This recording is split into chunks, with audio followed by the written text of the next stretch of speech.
Hello everyone, welcome back to Insomnia Protocol. Tonight, we have another terrifying horror story for you. Before we start, please subscribe to the channel, hit the bell, and leave a comment below. Now, get ready, and let's dive in. My name is Derek Voss, and 3 weeks ago I was sitting on the floor of my half-packed apartment in Sacramento, surrounded by moving boxes that were supposed to go to a new place with my girlfriend Rachel. Except Rachel had moved out 2 weeks earlier and taken the plans for that new place with her. I needed to be anywhere that wasn't this apartment, anywhere that didn't have her handwriting still on the whiteboard, by the kitchen, or her side of the closet empty like a missing tooth. And that was when I saw the listing for a winter caretaker position at a private cabin near South Lake Tahoe. The job description said the owner needed someone to keep the place from freezing over through the winter, shovel the porch, log the water levels twice a day, and generally just be present on the property. And it came with free housing for the whole season, which meant I could break my lease and disappear into the mountains for a few months while I figured out what came next. I called my friend Marcus that same night because he grew up near Tahoe and his family used to do seasonal work up there before his dad passed.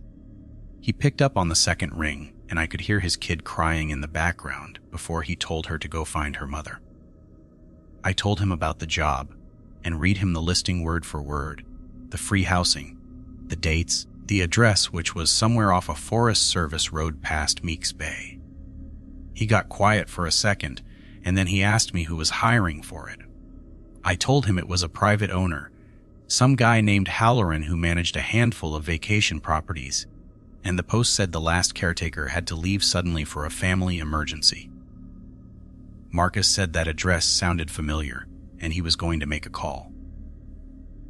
He called me back 20 minutes later, and his voice sounded different, tighter, like he was choosing his words carefully. He said his uncle used to plow that road for the county, and there was a cabin out there that locals just called the Halloran place, and every few years somebody who worked it stopped answering their phone. I laughed and told him that sounded like the kind of story people tell to keep other people out of a job, and he got quiet again. He told me straight up not to take it, that his uncle used to say there was something wrong with that stretch of woods long before Halloran ever bought the land, and that 2 of the caretakers before me were never found, not missing posters, not investigations, just gone like they packed up and left in the middle of the night without telling anyone. I told him I appreciated the concern, but I needed to get out of this city for a while, that every corner of Sacramento reminded me of Rachel, and I couldn't keep waking up in that apartment. He didn't say anything for a while, and then he told me he understood needing to run somewhere. He'd done the same thing after his dad died, but running toward an empty mountain cabin with a history like that wasn't the same as running toward a beach or a friend's couch. I told him my mind was made up. He got quiet again, and then he just said that if I was going to do it anyway, I should call him every single night no matter what time it was. I promised him I would.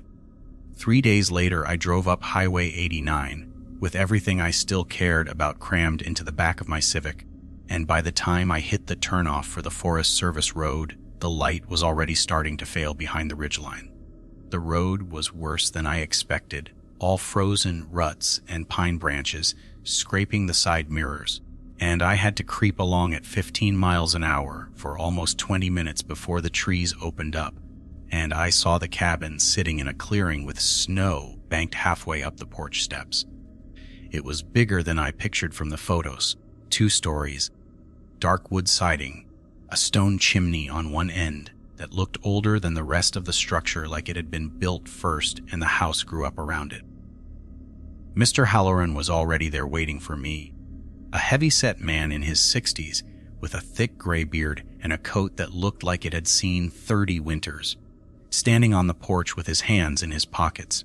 He shook my hand hard and told me he was glad I made it before dark, because the road gets a lot harder to see once the sun drops behind the ridge. He walked me through the ground floor fast, the kitchen, the living room with the big stone fireplace, a small office off the hallway, and he kept his sentences short like he was in a hurry to get back down the mountain before nightfall himself. When we got to the kitchen, he stopped in front of an old refrigerator that looked like it belonged in a different decade. Heavy chrome handle, humming louder than any fridge I had ever heard, and he told me the freezer compartment on it was broken and not to bother trying to use it. I asked him why he didn't just replace it, and he said the owner before him never wanted it touched. Some kind of sentimental thing, and he moved on before I could ask anything else. We went upstairs and he showed me the bedroom I would be using. A narrow room with one window facing the tree line, and a hallway light fixture that he said had a short in it, so I should just use the flashlight he left on the nightstand instead of the switch. Then he pulled a folded piece of paper out of his coat pocket and set it on the dresser and told me these were the house rules and that I needed to read them tonight before I did anything else. No exceptions. I asked him what kind of rules a caretaker job needed, and he looked at me for a second longer than felt normal and said the cabin was old and some of the wiring and plumbing acted up in ways that could hurt somebody who didn't know better, and the rules were there to keep me safe until spring. He left maybe 10 minutes after that, told me his number was on the fridge if I needed anything, and I watched his truck lights bounce down the driveway and disappear into the trees. I stood in the kitchen by myself for a while listening to that refrigerator hum, and for the first time in weeks the silence didn't feel like Rachel's absence. It felt like something else entirely, something that made the hair on my arms stand up even though the heat was on. I made myself a sandwich, checked my phone and saw I had no signal at all, and then I remembered the folded paper sitting on the dresser upstairs. I climbed the stairs with my flashlight because the hallway switch was apparently off limits, and when I unfolded the paper and started reading, my stomach dropped somewhere around the third line, because these weren't instructions about wiring or plumbing. They were rules about what happened after midnight, and by the time I finished reading all 7 of them, my hands were shaking hard enough that I had to sit down on the edge of the bed. I looked at the clock on the nightstand, and it read 11:43, and outside the window the wind had picked up, and the pine branches were scraping against the glass in a rhythm that sounded almost like knocking. I sat on the edge of that bed for a long time, just staring at the paper in my hands, reading the 7 rules over and over like they might rearrange themselves into something less insane the 4th or 5th time through. Rule 1 said never light a fire after midnight, and if I saw turquoise flames dancing in the fireplace with nobody having added wood, I was not supposed to go near them no matter how cold I felt. Rule 2 said the bathroom door had to stay closed after 1 in the morning, and if I had to go and I was never supposed to look up into the mirror above the sink. Rule 3 said if I heard knocking on my bedroom window around 2, I was only supposed to respond if it came in exactly 3 soft taps, and if it came in 4 fast taps with a voice whispering my name from the dark porch below, I needed to shut the curtains and cover my ears. Rule 4 said never open the freezer compartment of the kitchen refrigerator under any circumstances, and it mentioned that the caretakers before me who vanished were all found frozen inside that compartment despite it being smaller than a human body could possibly fit into.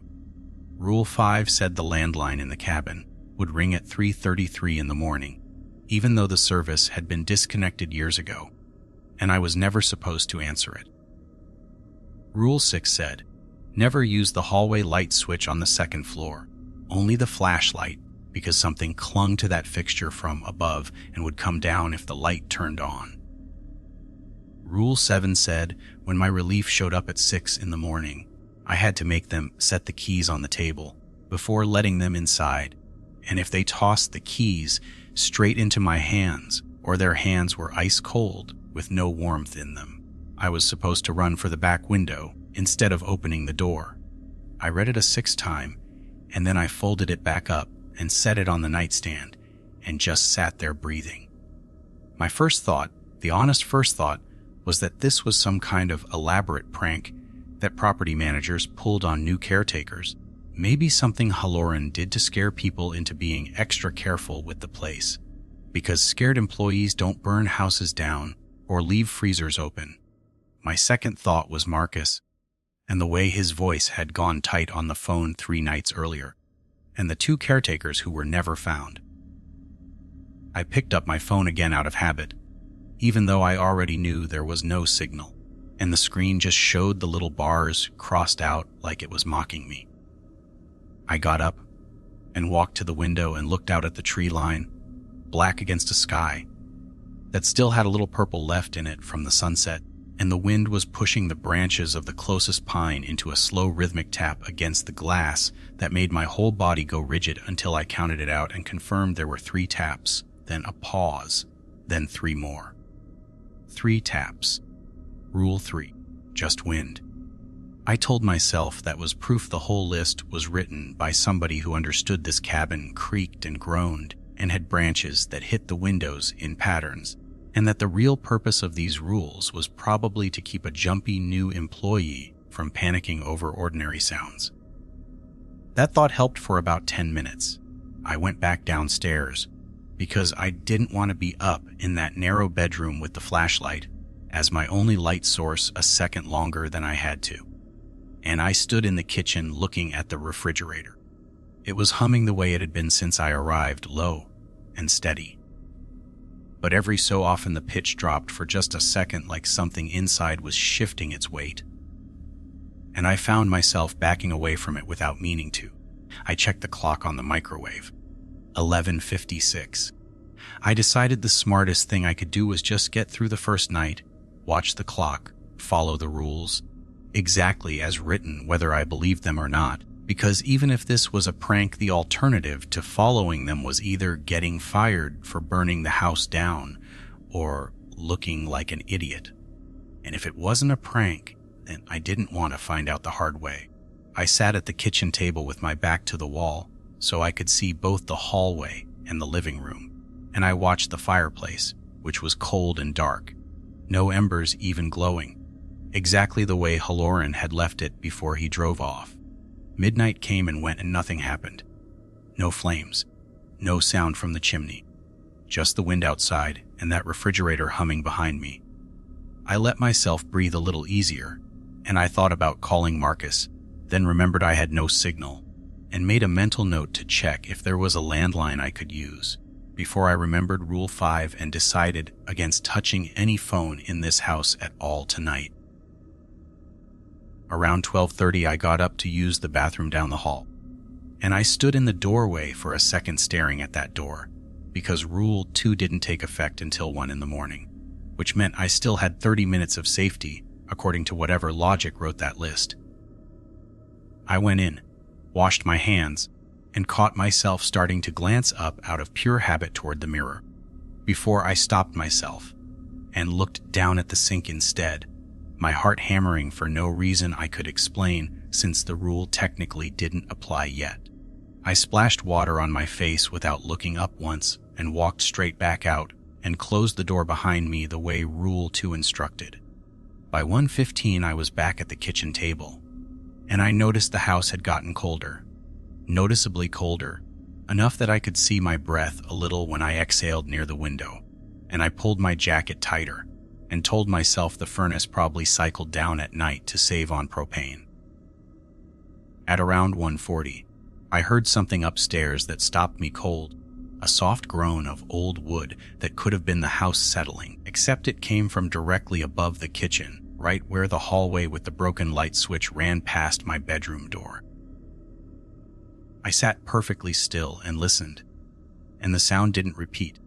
Just that one long groan like weight shifting on old floorboards, and then silence again except for the wind and the refrigerator. I stayed at that table until nearly 2 in the morning, watching the clock crawl toward the hour Rule 3 warned me about, my back stiff from sitting so long and my eyes burning from staring at nothing. And when the digital display finally rolled over to 2, I held my breath and waited to see if anything upstairs would start tapping on my window, even though I wasn't up there to hear it. Nothing happened at 2 o'clock, Not that I could hear from the kitchen anyway.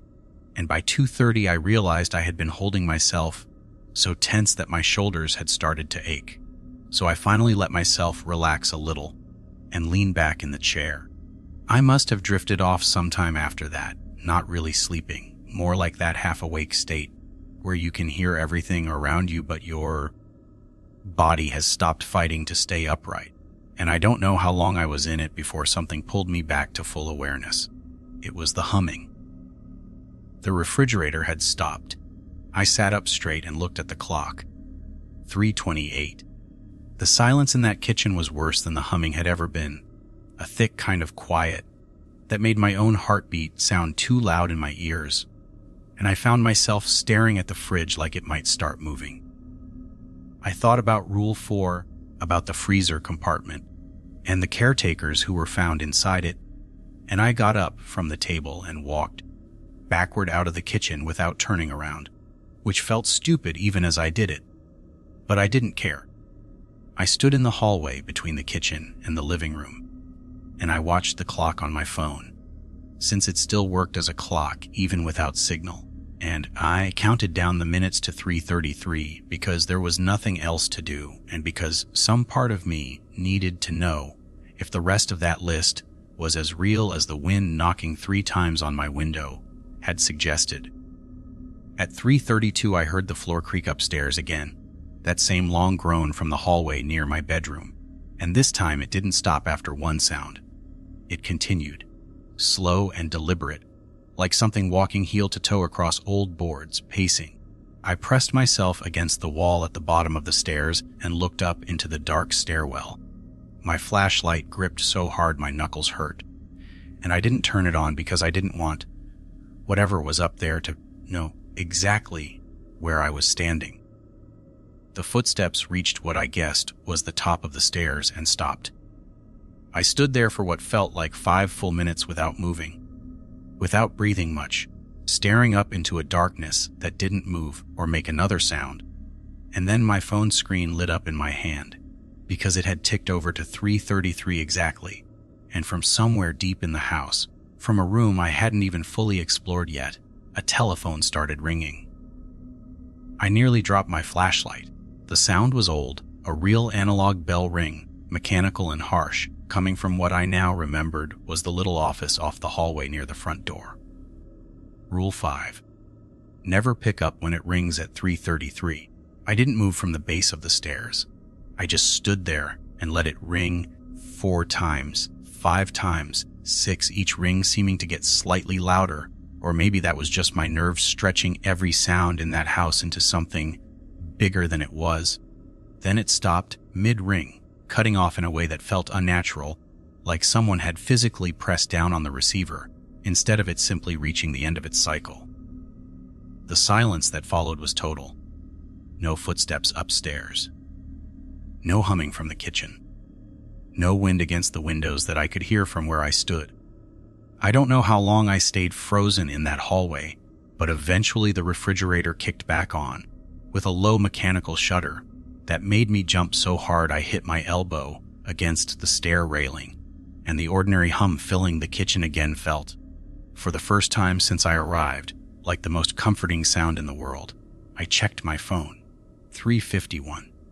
I made my way back to the kitchen table on legs that didn't feel entirely like mine, and I sat back down, and I stayed there until the windows started to lighten just slightly with the first gray hint of dawn, refusing to sleep, refusing to move much at all, just watching the clock tick toward 6 in the morning, when according to Rule 7 someone was supposed to arrive and take over the shift.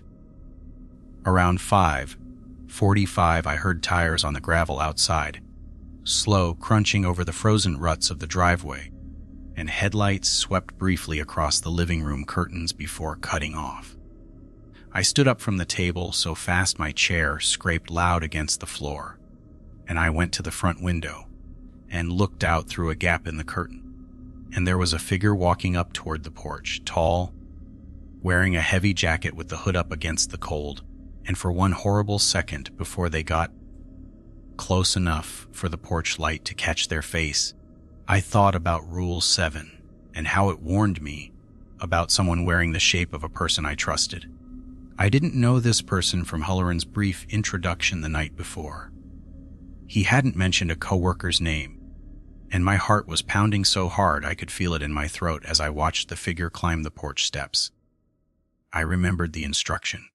Keys on the table first. Don't let them hand the keys directly into my hands. Watch for cold that has no warmth of life in it. I unlocked the door but didn't open it, and I called through the wood asking them to set the keys down on the little table, just inside the entryway before stepping in, my voice cracking a little on the last word. There was a pause on the other side of the door, just long enough that my stomach dropped, and then a woman's voice, tired and a little annoyed, said that was a weird way to greet the new girl, but fine, and I heard something metal clink against the table through the door. I opened it slowly and found a woman, maybe in her 40s, standing on the porch, cheeks red from the cold, breath fogging in front of her face, looking at me like I had two heads, and behind her the sky was just beginning to turn pale gray over the tree line. And for the first time in 6 hours, I let myself believe I might actually make it through this. Her name was Priya, and she told me that as she stepped past me into the entryway, stomping snow off her boots and rubbing her hands together. And I noticed right away that her breath was fogging heavier than it should for someone just walking from a car, and her hands, when she reached up to pull her hood back, looked red and raw from real cold, the kind that comes from actual weather and not from something else. I felt a little stupid standing there with the door only half open, but I didn't apologize for asking her to leave the keys on the table.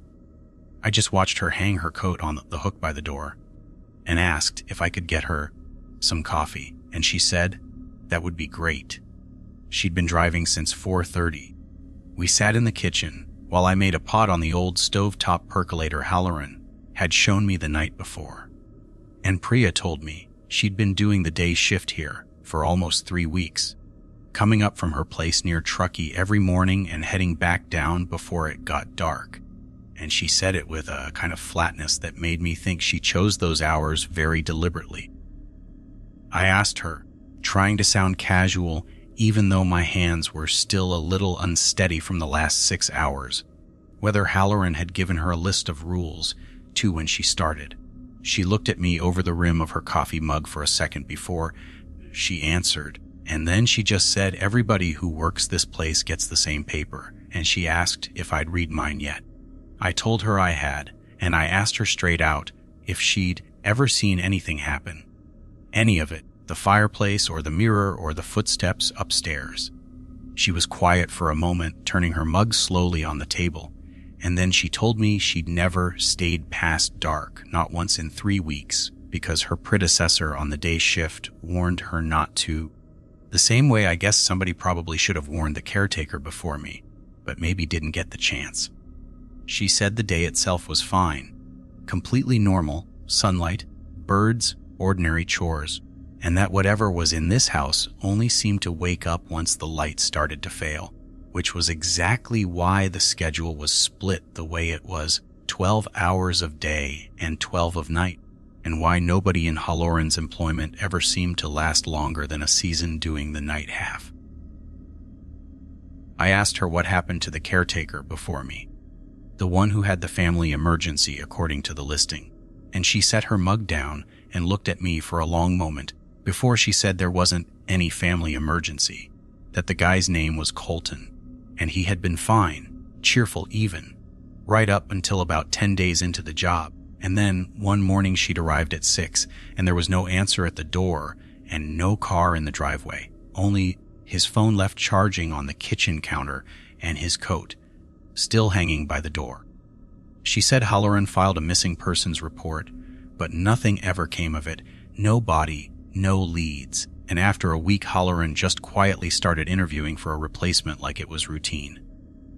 I asked her why she stayed on if she knew that, and she looked down at the table and said the pay was good enough to matter, and that as long as she never crossed into night hours, she figured she was safe. And then she asked me the same question back, why I took the job knowing what I now knew from the paper. I didn't have a good answer for her, not one I wanted to say out loud. Something about Rachel and an empty apartment and needing somewhere to disappear to, so I just told her I needed the money and the free housing, which wasn't entirely a lie, even if it wasn't the whole truth either. She nodded like that was answer enough and finished her coffee, and then she told me she had chores to run through with me before her shift technically started. Things like checking the water lines in the crawl space and logging the propane levels. And we spent the next hour walking the property together while the sun climbed higher, and the whole nightmare of the last 6 hours started to feel almost distant, like something I'd dreamed. Out in the daylight, the cabin looked completely different, almost charming, snow glittering on the roofline, smoke curling gently from a chimney we hadn't lit, which I realized with a small jolt was just residual warmth escaping from the flue and not an actual fire. And the woods around the clearing looked like something off a postcard, instead of something waiting to swallow me whole. Priya showed me where the propane tank sat behind the shed, and how to read the gauge, and she showed me the crawl space access under the back porch where I was supposed to check for frozen pipes twice a week. And the whole time she talked in this steady, practical voice, like she was training me for the most ordinary job in the world, which I guess in the daylight hours it actually was. Around 10 in the morning, she told me she was heading back toward Truckee to run some errands, and would be back before 6 that evening to hand things off again. And she paused at her car with the door open and told me one more thing before she left. Something she said Colton told her once, that the rules weren't really about protecting the house.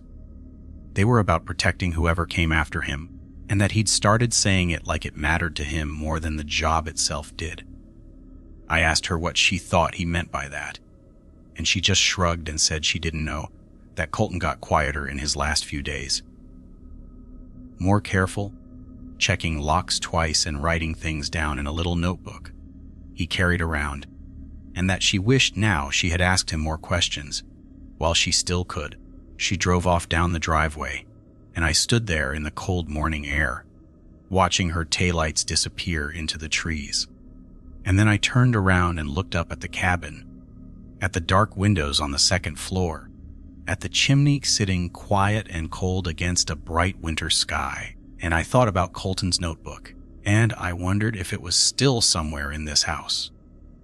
I spent most of that first day exploring the cabin properly, room by room, in a way I hadn't been able to the night before, with Halloran rushing me through the tour, and my nerves too shot to pay attention to details. The living room had a bookshelf built into the wall beside the stone fireplace, mostly old paperbacks and a few photo albums that looked they belonged whoever owned this place before Halloran, and I flipped through one album and found faded pictures of a family standing in front of this exact cabin sometime, in what looked like the 70s based on the clothes, a man and a woman and 2 kids, none of them smiling in a way that felt natural, all of them squinting into the sun with tight, careful expressions. I kept looking for Colton's notebook, since Priya's comment had stuck with me all morning, and I checked the little office off the hallway where the landline phone sat on an old wooden desk, its cord running into the wall, looking completely disconnected the way Marcus's uncle apparently knew it to be, and yet I had heard it ring at 3:33, that morning as clearly as anything. I went through the desk drawers, found some old utility bills addressed to a name I didn't recognize, a box of matches, a rusted flashlight that didn't work when I tried it, but no notebook. I checked the kitchen next, went through the drawers by the sink, checked the little breakfast nook where a stack of mail sat unopened, mostly addressed to Halloran's property management company. Nothing personal, and I found myself standing in front of the refrigerator again, staring at that freezer door, my hand actually reaching toward the handle before I caught myself and pulled back like I'd touched something hot. I told myself I wasn't going to open it. I just wanted to look at the seam around the door, see if there was anything unusual about it in the daylight when nothing felt as threatening. And from what I could tell, it looked like an ordinary, if old appliance. Chrome handle worn smooth from decades of use. A small padlock hasp installed on the outside that somebody, maybe Halloran, maybe whoever owned this place before him, had added at some point, though no lock hung from it now. I went upstairs next, and the narrow hallway that had felt so oppressive at 2 a.m. with only a flashlight beam to see by looked almost mundane in the daylight.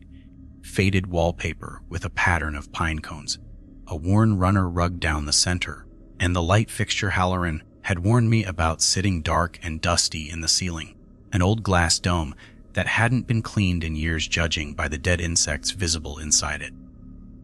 I checked the 2 other bedrooms up there besides mine, both empty, stripped of furniture except for bare mattresses and empty dressers.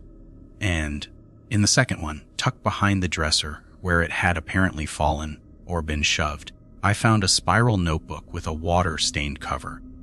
My hands were shaking a little as I opened it, and the handwriting inside was cramped and hurried, clearly written in a hurry, or maybe in the dark, and the first several pages were just what looked like ordinary caretaker logs, propane readings, notes about the water pump acting up, a reminder to ask Halloran about replacing a cracked window pane. But about halfway through, the entries changed. The dates started skipping, sometimes 2 or 3 days between entries instead of daily, and the handwriting got messier, and Colton started writing things that weren't caretaker business at all.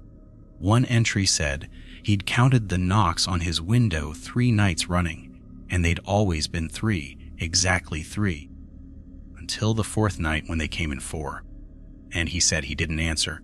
He just laid there with the blanket over his head until it stopped, and he wrote that he didn't think it was going to be satisfied with just knocking much longer. Another entry, a few pages later, said the phone had rung on a night that wasn't the 3rd night he'd been counting. An off night, like whatever was doing it was starting to break its own pattern, and he wrote the word early and underlined it twice. I kept flipping, and the entries got shorter and more fragmented, like he was writing them fast, maybe in the dark, maybe with his back against a door. One entry near the end just said he saw someone standing at the tree line at dusk who looked like his brother, who lived in Ohio and hadn't visited him in years, and he wrote that the figure raised its hand, like it was waving, and he didn't wave back, and then he wrote the words "It knows who I miss." And after that the handwriting stopped being readable at all, just scratches and a torn page. The last full entry in the notebook, dated 10 days before Priya said he disappeared, said he was going to ask Halloran for a transfer, that he didn't care about the pay anymore, and then underneath that indifferent, heavier handwriting, like it had been written later in a rush, it said they don't let you leave once you've heard your name from outside 3 times, and I have heard it twice. I closed the notebook and sat there on the bare mattress for a long time, the afternoon light slanting gold through the window, and I thought about how ordinary this room looked right now.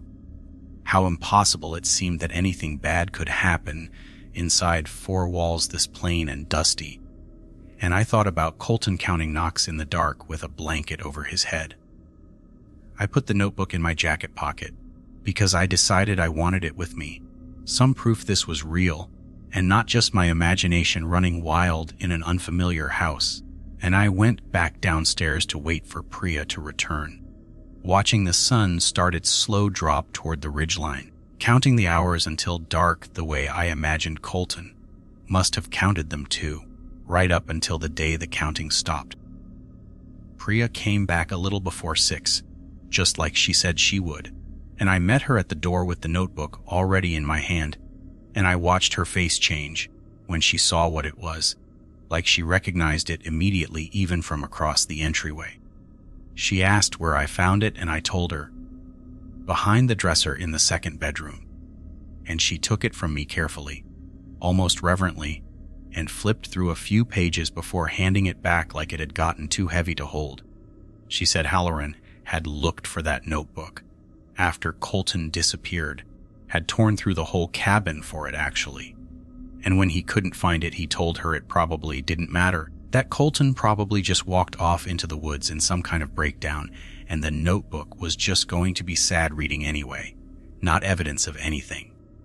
I asked her if she believed that, and she looked at me for a long moment, and then said no, not really, but that believing anything else meant believing something in these woods took a grown man apart and left nothing behind, and that was a hard thing to hold on to while still showing up here every morning to pay her bills. I understood that more than she probably realized.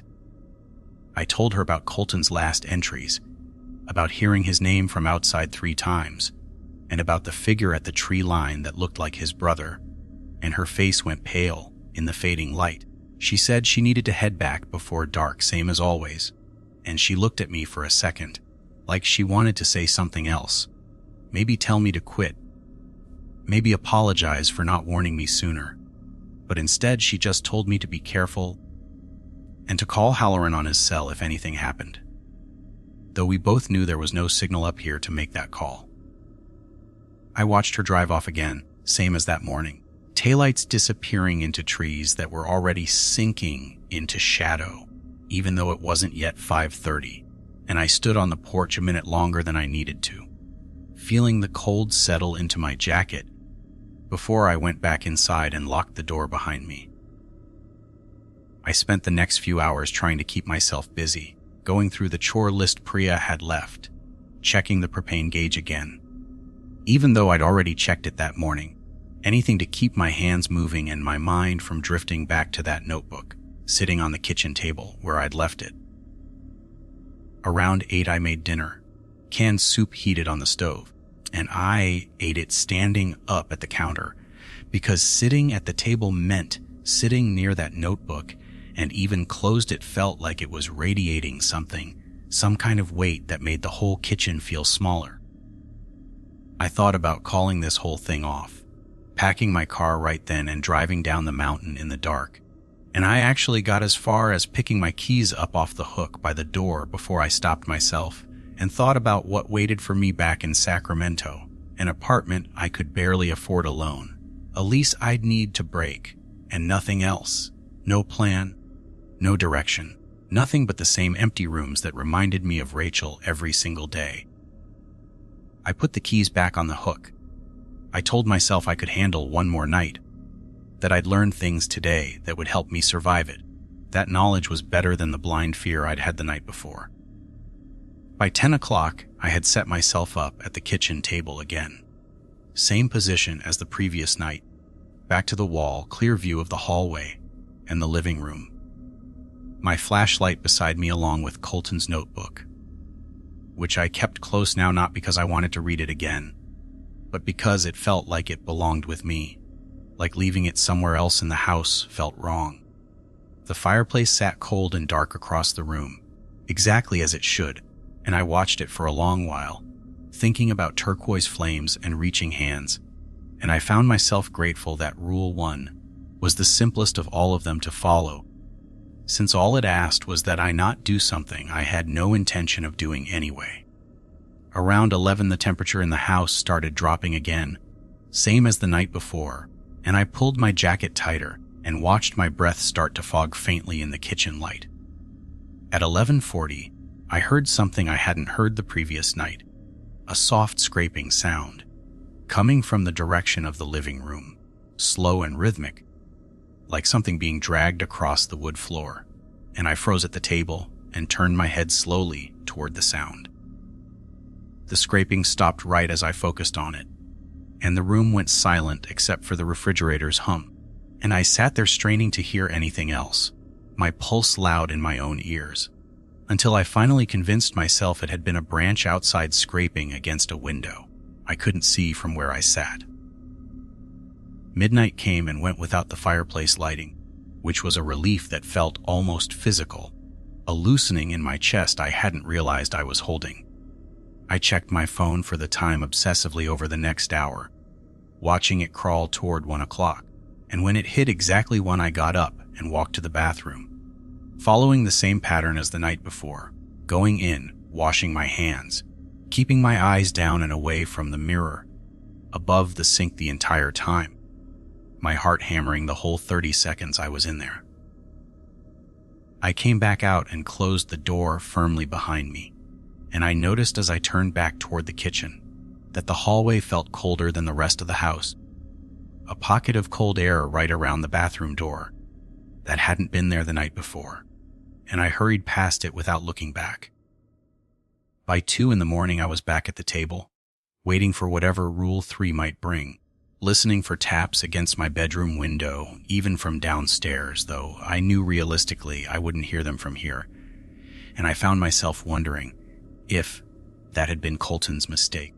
Staying upstairs alone in that room, instead of finding some way to wait it out downstairs, where at least the rooms felt more open, more escapable. I didn't know yet if downstairs was actually any safer. I was only starting to understand that in this house, nowhere really was.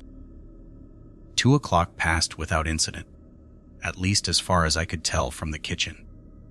And by 2:30, I let myself breathe a little easier, thinking maybe the second night would be quieter than the first. Maybe whatever lived in this house needed time to build back up to whatever it had been doing the night before. I was wrong, and I understood exactly how wrong about 10 minutes later. The sound started faint, so faint I almost mistook it for wind again. A soft double tap against glass somewhere upstairs, and I sat rigid at the table counting in my head, waiting to see if it would repeat, and it did. 3 taps, evenly spaced. And I let out a breath I didn't know I'd been holding. Rule 3 said 3 taps was fine. 3 taps meant pine branches. I told myself that, and I believed it enough to relax my shoulders a fraction. Then it happened again, 4 taps this time, faster, sharper, like knuckles instead of branches, and my whole body went cold in a way that had nothing to do with the temperature of the house. I sat perfectly still, straining to hear anything else, and then I heard it, faint but unmistakable, drifting down through the floorboards from my bedroom window 2 stories up, a voice, low and familiar in a way that made my stomach twist, calling my name. Derek. It wasn't loud, it wasn't even urgent sounding. It was almost gentle, almost like someone standing just outside my window trying not to wake the rest of the house, and something about that gentleness was so much worse than if it had screamed. I stayed frozen at the kitchen table for a long moment before I remembered. I wasn't even in the room the rule applied to. I was downstairs, and whatever this instruction meant about drawing curtains and covering my ears felt suddenly useless from where I sat. The voice came again. Derek, it's freezing out here. That last part sent a jolt through me because it sounded so much like something a real person would say. Something conversational, something that expected an answer. And for one terrible second, I found myself standing up out of the chair before I caught myself and sat back down hard, my hands gripping the edge of the table. I thought about Colton's notebook, about the line where he wrote that he'd heard his name from outside 3 times, and I realized with a sick lurch that I had just heard it once.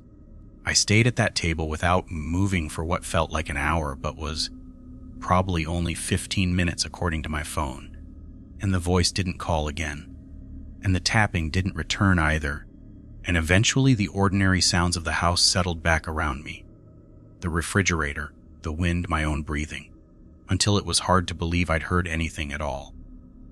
Around 3:15, I made the mistake of getting up to stretch my legs, walking a slow loop from the kitchen through the living room and back, trying to work the stiffness out of my back from sitting so long. And as I passed the fireplace, I glanced at it out of habit, and my whole body locked up. There was a faint blue-green glow deep in the ash bed, small, barely visible like a coal that hadn't fully died, except there had been no fire in that fireplace at all, not once since Halloran left. And as I stood there staring, the glow brightened just slightly, resolving into the unmistakable shape of turquoise flame, licking up from cold ash and dead wood that shouldn't have been able to burn at all. I backed away from it so fast, I knocked into the edge of the couch, and I didn't stop moving until I was back at the kitchen table with the width of the room between me and that fireplace, and I watched from there as the flame grew a little taller, dancing in a way that almost looked inviting, warm, Exactly the kind of thing a freezing, exhausted person alone in a cold house at 3 in the morning might want to walk toward. I understood suddenly and completely why Rule 1 existed. It wasn't a warning against carelessness. It was a warning against exactly this moment, sitting cold and tired in the dark with something offering warmth for free. I didn't move from the table. I watched the flame flicker for almost 20 minutes, sometimes dimming like it might go out, sometimes flaring up brighter like it was trying harder, and I kept my eyes on it the whole time because some instinct told me looking away might be worse than watching. At 3:33 exactly, the phone in the office started ringing again, right on schedule, and this time the sound of it seemed to startle the flame in the fireplace, which flickered hard and then died all at once, leaving the room fully dark again except for the weak kitchen light. I let the phone ring. 6 times, 7, 8, longer than the night before, and I found myself wondering if the ringing and the flame and the voice at my window were all connected somehow. Different faces of the same thing testing different doors into the house, into me. The ringing finally stopped on its own, and this time it didn't feel abrupt or cut off.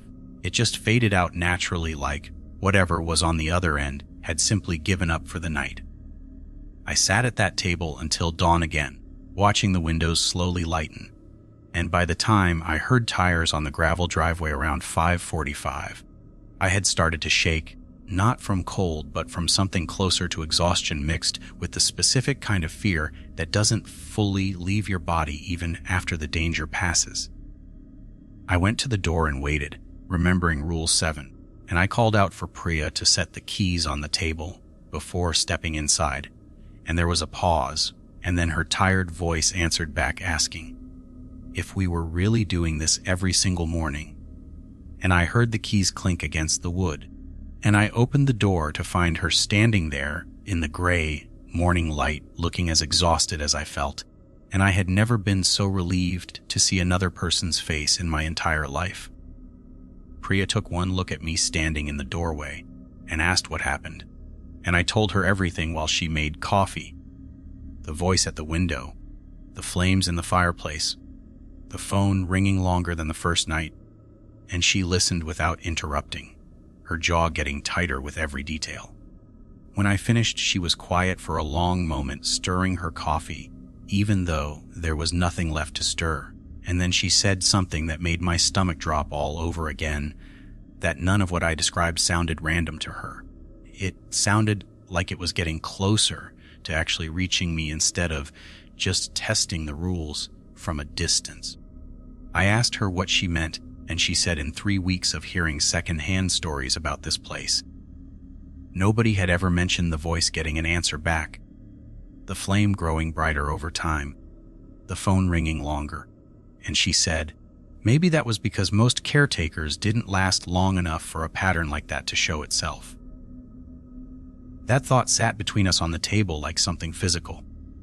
I told her about Colton's last notebook entry, the one about hearing his name 3 times, and how I was worried I was somehow on the same countdown he had been on, and she reached across the table and put her hand over mine, which surprised me, and she said she didn't think it worked exactly like a countdown. She thought it was more like it needed you to slip up once, just once. And the counting was just how long it usually took someone to get tired enough to make that mistake. I asked her if she thought I should quit, leave today, drive back down the mountain and never come back. And she looked at me for a long time before she answered. And when she did, she said that was my decision to make. But she reminded me that Colton talked about transferring too, about asking Halloran for a different assignment, and he never got the chance to follow through on it. And she didn't know if that was because Halloran talked him out of it, or because something here decided for him first.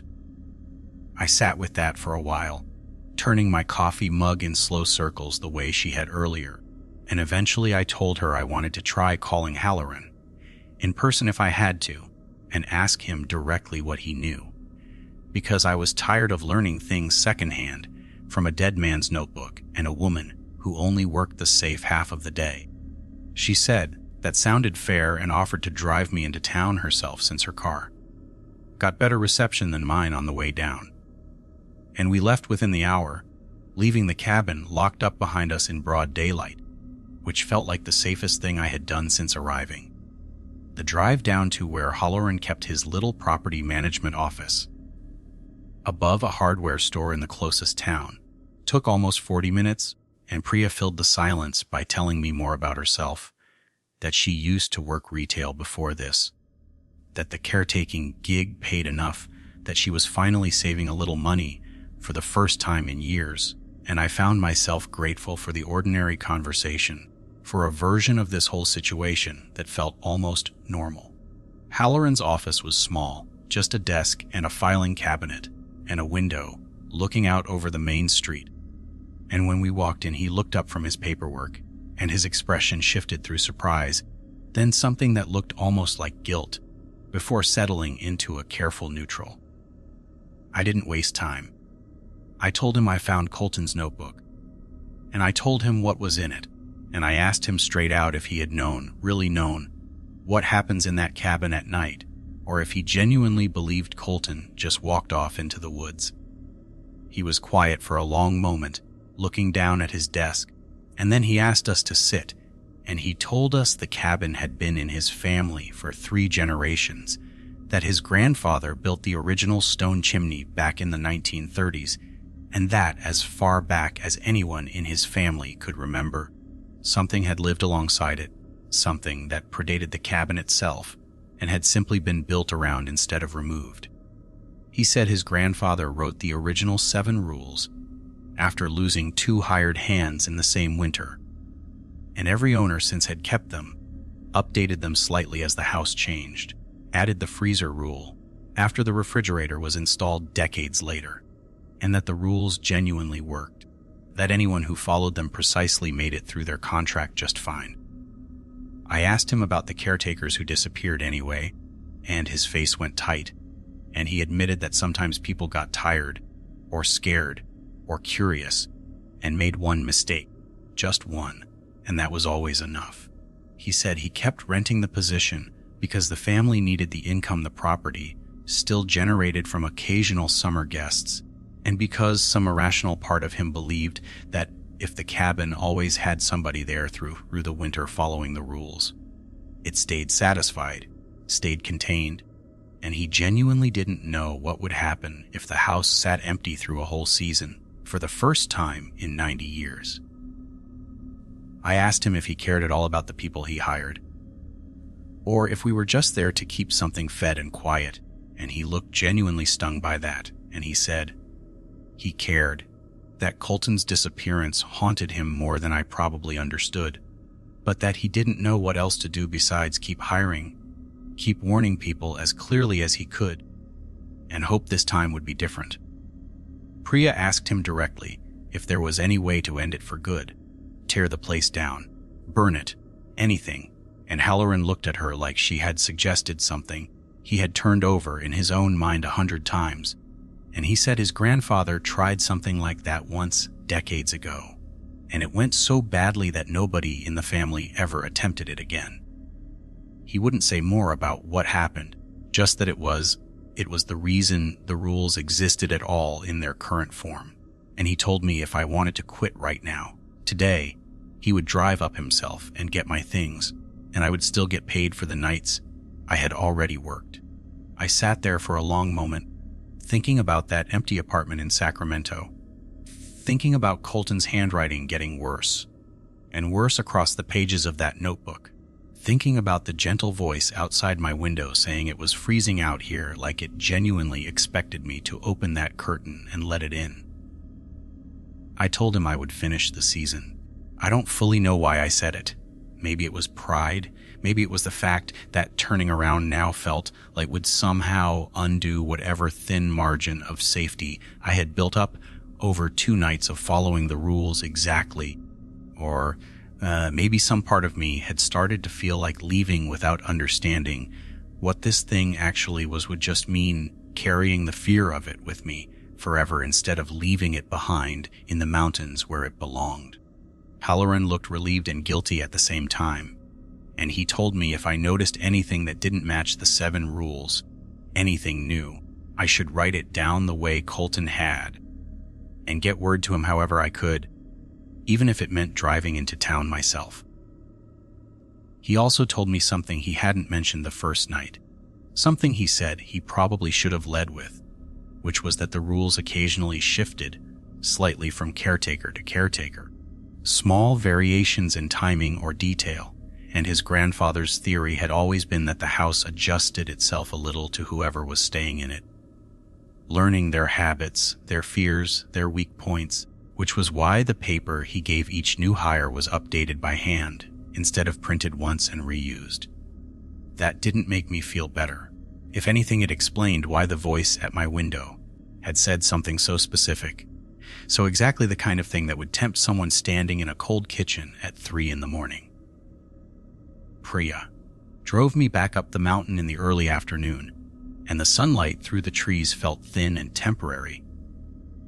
In a way, it hadn't that morning, like I was more aware now of how quickly it was going to disappear behind the ridge again.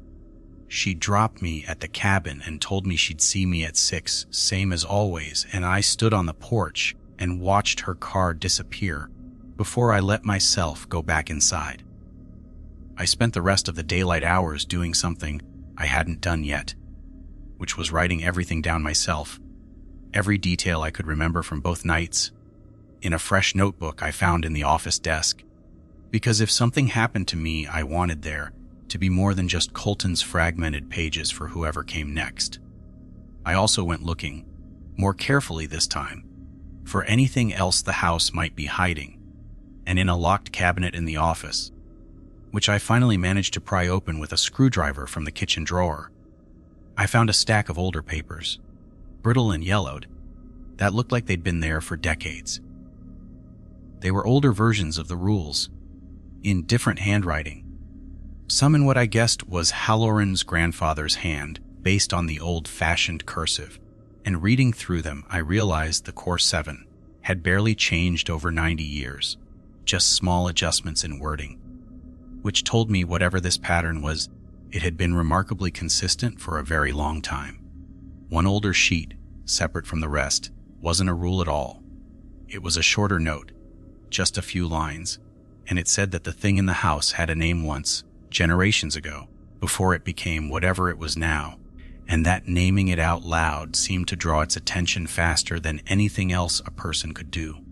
So the family had agreed long ago never to speak whatever that name had been. And the note didn't include it either, just the warning that it existed. I put all the papers back exactly where I found them and closed the cabinet, my hands unsteady, and I decided I didn't need to go looking for a name that generations of a family had specifically chosen to bury. Priya arrived a little before 6, and I told her what I'd found, and she looked as unsettled by the idea of a name as I felt, and she said maybe that explained why the entity felt different with each caretaker. If it had once been something with an identity, maybe fragments of that identity still shaped how it approached different people, using whatever it could find that resonated. My name at the window, Colton's brother at the tree line. She left again before dark, same routine, and I found myself standing on the porch afterward. Instead of going straight in, watching the last light drain out of the sky eye over the ridge, feeling for the first time not just frightened, but strangely resolved, like I had crossed some threshold from simply reacting to whatever happened toward actually trying to understand it. That night started the same as the first 2. Dinner standing at the counter, chores finished early, myself set up at the kitchen table with my flashlight and both notebooks in front of me, Colton's and my own, like some kind of shield made of paper and ink. Midnight passed without the fireplace lighting. 1 o'clock passed with my trip to the bathroom uneventful, eyes down the whole time. But around 1:40, I noticed something different. A sound I hadn't heard the previous 2 nights, coming not from upstairs or the fireplace or the office, but from the kitchen itself, specifically from behind me, from the refrigerator. I turned slowly in my chair and found the humming had changed pitch, lower now, almost a growl, and beneath it, faint but unmistakable, I could hear something moving inside the freezer compartment, a soft scraping, shifting sound, like something readjusting itself in a space too small to hold it. I stood up from the table without meaning to, backing away until I hit the counter on the far side of the kitchen. My eyes locked on that chrome handle, and the sound inside grew slightly louder, almost eager, like it knew I was listening now, like it wanted me closer. I forced myself to look away, to walk out of the kitchen entirely and into the living room where I could still hear it, but not see the fridge itself, and I sat on the arm of the couch with my heart slamming against my ribs, and I understood with total clarity that tonight was going to test every single rule at once, not one at a time like before, and I had no idea if I was ready for that. I sat on the arm of that couch for what felt like an eternity, listening to the sound from the freezer rise and fall like breathing, and I made myself a promise right then that no matter what happened for the rest of this night, I was not going to open that door. I was not going to look in any mirror. I was not going to answer any voice. I was not going to pick up any phone. And I was not going to go near any fire that lit itself.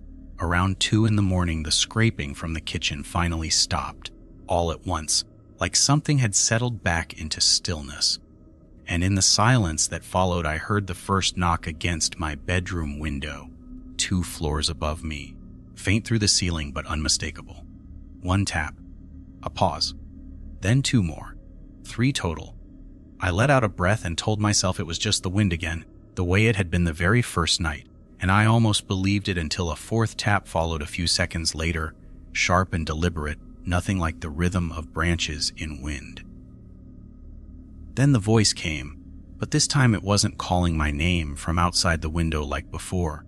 It was coming from directly behind me in the living room, close enough that I felt the hair on the back of my neck rise before I even registered the words, low and almost kind, saying it was cold in here too, and asking why I wouldn't just let it in. I didn't turn around. Every instinct in my body screamed at me to look, to confirm what was standing behind me. But some deeper part of me, maybe shaped by 2 nights of following rules I didn't fully understand, kept my eyes fixed forward on the dark fireplace across the room, and I said nothing, and I didn't move. The voice came again, closer this time, close enough that I could have sworn I felt a breath of cold air against the back of my neck, and it said my name once more, soft, almost gentle, the way you'd wake someone you cared about. I thought about Colton's notebook. I have heard it twice, he wrote. I understood now with total clarity that I had heard it twice as well, once at the window 2 nights ago, and once just now, and I had no idea what would happen if I heard it a 3rd time, only that I did not want to find out. I got up from the couch slowly, deliberately, and walked toward the stairs instead of toward the voice, forcing my feet to move even though every part of me wanted to run.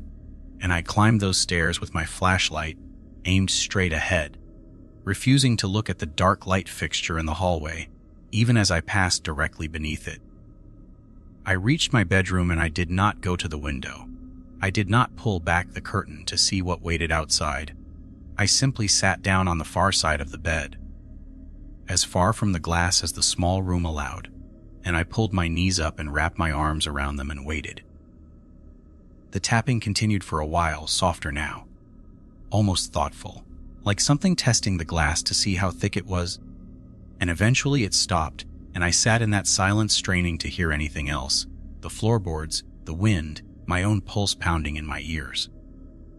At 3:33 the phone downstairs began to ring, distant but clear through the old floors of the house, and I let it ring, counting the rings the way I had the 2 nights before, and it went longer this time, 10 rings, 11, 12, before finally cutting off mid-tone, the way it always seemed to. After that, the house went quiet in a way that felt different from before, not the tense quiet of something waiting, but something closer to exhaustion, like whatever had been testing every door into this house tonight had finally run out of things to try, at least for a few hours.